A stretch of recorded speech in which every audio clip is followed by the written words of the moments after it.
జై శ్రీరామ్. ఇంకొక నిమిషం ఉంది అమ్మా రమ్మా, ఒక్క నిమిషం ఉంది.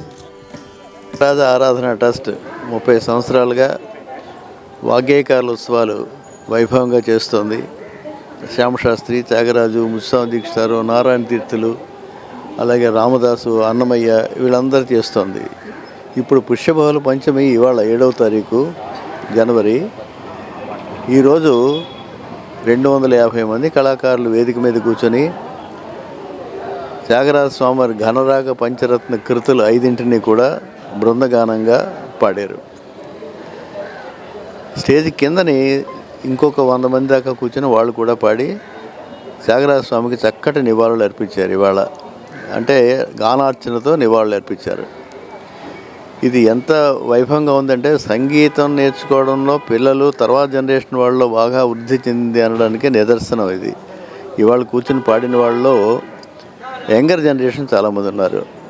మీరు కానీ మేము కానీ అందరినీ కోరుకునేది ఏమిటంటే తర్వాత జనరేషన్ వాళ్ళు రావాలి అని. అలాగే వాళ్ళు వచ్చి పాడడంలో చాలా ఆనందంగా ఉంది. ఈ త్యాగరాజ ఉత్సవాలు నిన్న మొదలయ్యి 6వ తారీఖుని 12వ తారీఖు వరకు జరుగుతాయి. ప్రతిరోజు ఉదయం 6:30 నుంచి సాయంత్రం 9:30 వరకు 10 నిమిషాలు, 15 నిమిషాలు, 30 నిమిషాలు కచేరీలు కొనసాగుతాయి. ఆఖరి రోజు 12వ తారీఖుని 8:30కి హనుమంత్ ఉత్సవం, హనుమాన్ చాలీసా, పంచముఖ ఆంజనేయ స్వామికి 108 వడల మాల వేయటం, ఆ తర్వాత మంత్రపుష్పం, దాంతో 7 రోజుల కార్యక్రమాలు సుసంపూర్ణం అవుతాయి. ఈ 7 రోజుల కార్యక్రమానికి గాను 1430 మంది అప్లికేషన్లు పెట్టుకున్నారు. 1325 మందికి మేము అవకాశం కల్పించగలిగాం. ఇంకా టైం సరిపోక కొన్ని పక్కన పెట్టవలసిన పరిస్థితి ఏర్పడింది. అంటే సంగీతం అంత బాగా పెరిగింది, యంగర్ జనరేషన్ బాగా అవుతున్నారు, గురువులు బాగా అభివృద్ధి చెందుతున్నారు అనడానికి పెద్ద నిదర్శనం ఇది. మీ ద్వారా అందరికీ తెలియజేసేది అంటే ఇలాగే ఇంకా యంగర్ జనరేషన్ నేర్చుకొని చదువుతో పాటు మన సంగీతం, సాహిత్యం, నృత్యం, నాటకం, ఎక్స్ట్రా కరిక్యులర్ యాక్టివిటీస్ నేర్చుకోవాల్సిన ఆవశ్యకత ఎంతైనా ఉన్నదని తెలియజేస్తూ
hi viewers, Vizag vision channel ని సబ్స్క్రైబ్ చేసుకోండి. మా ఛానల్ అందిస్తున్న జాతీయ అంతర్జాతీయ స్థాయి వార్తా విశేషాలు నోటిఫికేషన్స్ కోసం ఇక్కడ కనిపిస్తున్న బెల్ ఐకాన్ ని క్లిక్ చేయండి.